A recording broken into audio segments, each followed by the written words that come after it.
Yeah, hi. This is William H. Macy. Is it okay if I would get a room and bring a lady friend with me? Yeah, I don't care. Would it be any problem if it was a prostitute of any kind? Well, if you're the only one, but if there's a lot of other ones, yeah. So, wouldn't it be you couldn't come in too? I'm gonna what? Well, I mean, it's kind of a turn-on for me. Could you join in too? No, you gotta be not. Okay. No, I don't, no. Well, come on. I'd really like to watch you and the prostitute. Well, I tell you what. Hurry up, baby. Coming to the wrong place. Okay.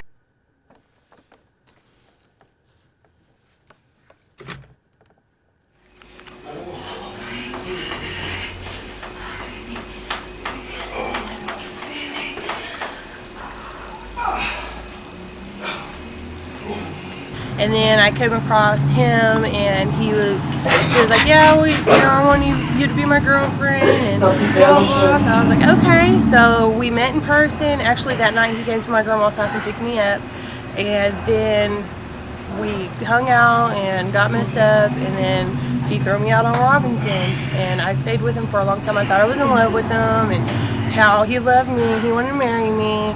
And then he started beating me up, and I was coming out here with black eyes, and I left. $300-400.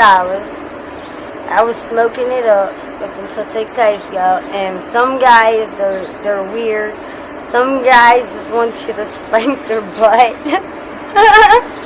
One guy, I got on my mailbox on Telemates, wants to buy my panties.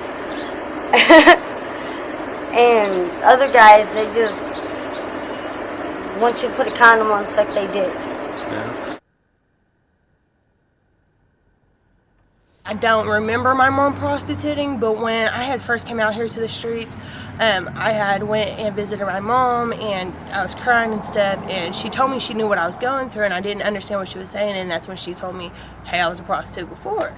And she actually explained to me what all could happen out here on the streets. Was she, did she?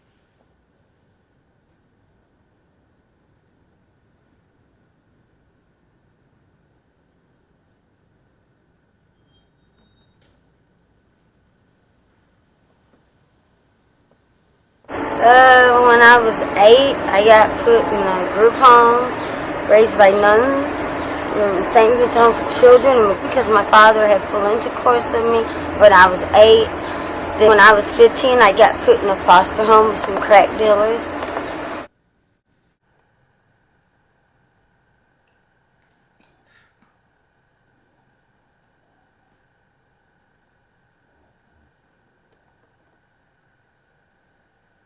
Raid. Hundreds of law enforcement descended upon these 3 motels around 6 this morning. I'm told these motels have accounted for 17% of calls to police. They've been known as drug houses and also prostitution.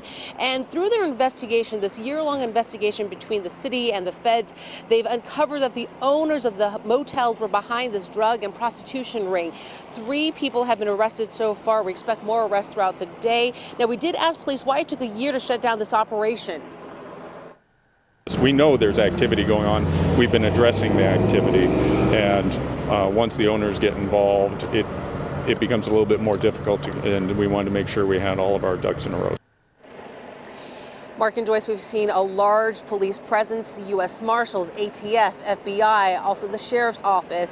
A commander made a clarification. He had said more than 400 officers were working on this. He meant officers throughout the region.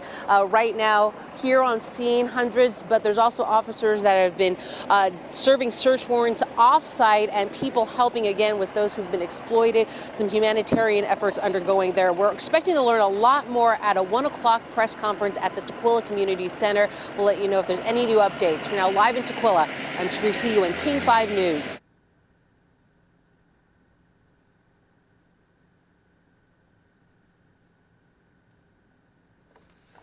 I actually caught a juvenile case, and I wouldn't have caught the charge if I would have told them who my folks was, but I never told them who my folks was, so I was locked up for 4.5 months in the juvenile center, cut off an ankle monitor. I ran from the police. They cut it off and went to Dallas when I turned 18, and then when I came back, I went and turned myself, and I spent 2.5 months in there. It's me. I've had pimps jump out the car and try to stab me. But nowadays, they just drive around and pretty much roll down their window and yell and holler at you, telling you that they're a pimp and their number and what their name is.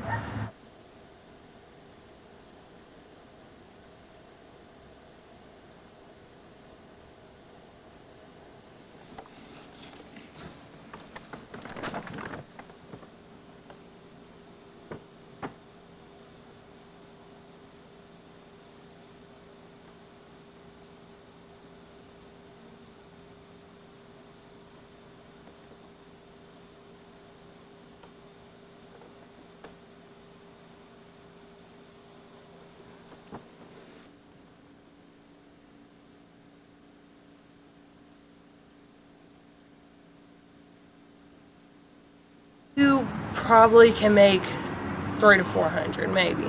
It just depends. A lot of girls I actually know do $20 and $30 dates just so they can make all their money and go home. But that's what's making Robinson so bad, and that's why it's not $1,000 check no more. Actually had last year? I was like on 26th and something, and this guy. He gave me the money and everything, but he wouldn't use a condom, so I tried to get out of his car, and he tried to stab me and try to lock me inside his car. And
Police and everything else is out here.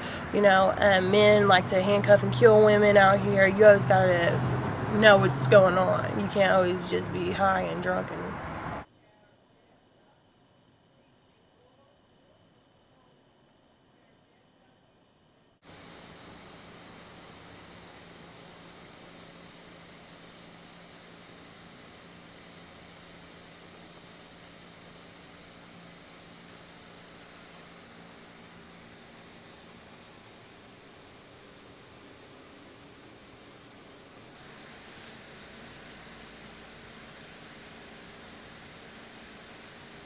I was 8. I got put in a group home, raised by nuns, St. Vincent Home for Children, and because my father had full intercourse with me when I was 8. Then when I was 15, I got put in a foster home with some crack dealers. Actually, I was on Moco Space, and I came across this guy that was supposed to be my boyfriend, and he actually that night put me out here on Robinson and had me on drugs. So I was on X, and I was drunk, and I was smoking PCP and marijuana, and he just dropped me off on the streets and was like, okay, go out here and make some money for me, and that's what I did. And just about 3 months ago, I left him, and I found me a boyfriend, and he's not my pimp. I actually take his check. I got kicked out of my mother's house, and I was living with my grandmother, and it wasn't going too well, so I just decided to go with this. I mean, he had his own place, and he was taking care of me with the money I gave him, so I've drunk alcohol, I've did marijuana, I've actually did the K2 before. A lot of the girls tend to think that they're going to be out here for the rest of their life and stuff like that, which I've pointed out, you know, these crackheads and these old women that's out here, they've probably been out here all their life, and this is not what you want to look like, because they look older than what they really are. The same reason I am, well, I was out here smoking crack.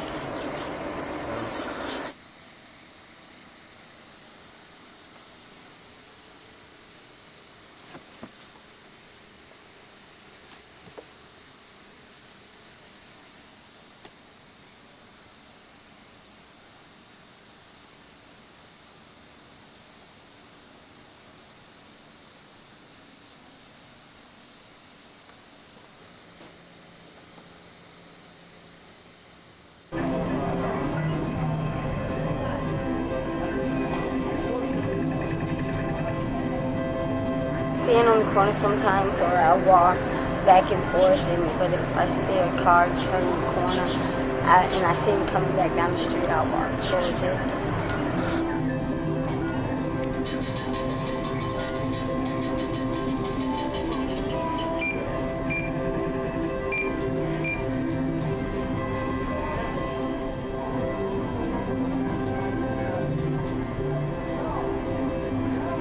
I've got a fire chief. I got a guy that he works in the Air Force. He directs planes. He's an airplane director. He tells them where to land. Then I got one guy that takes me to the main headquarters downtown.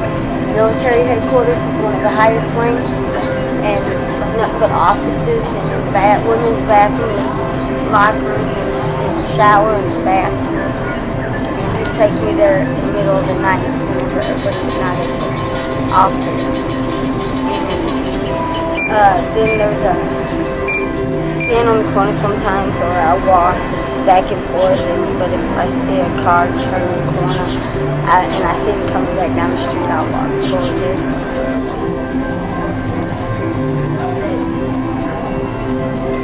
What about that? I'm gonna make some changes. Once I get me an ID, I'm gonna go back. I'm gonna go get a job at Wendy's on 74th, and that's just, this ain't no life.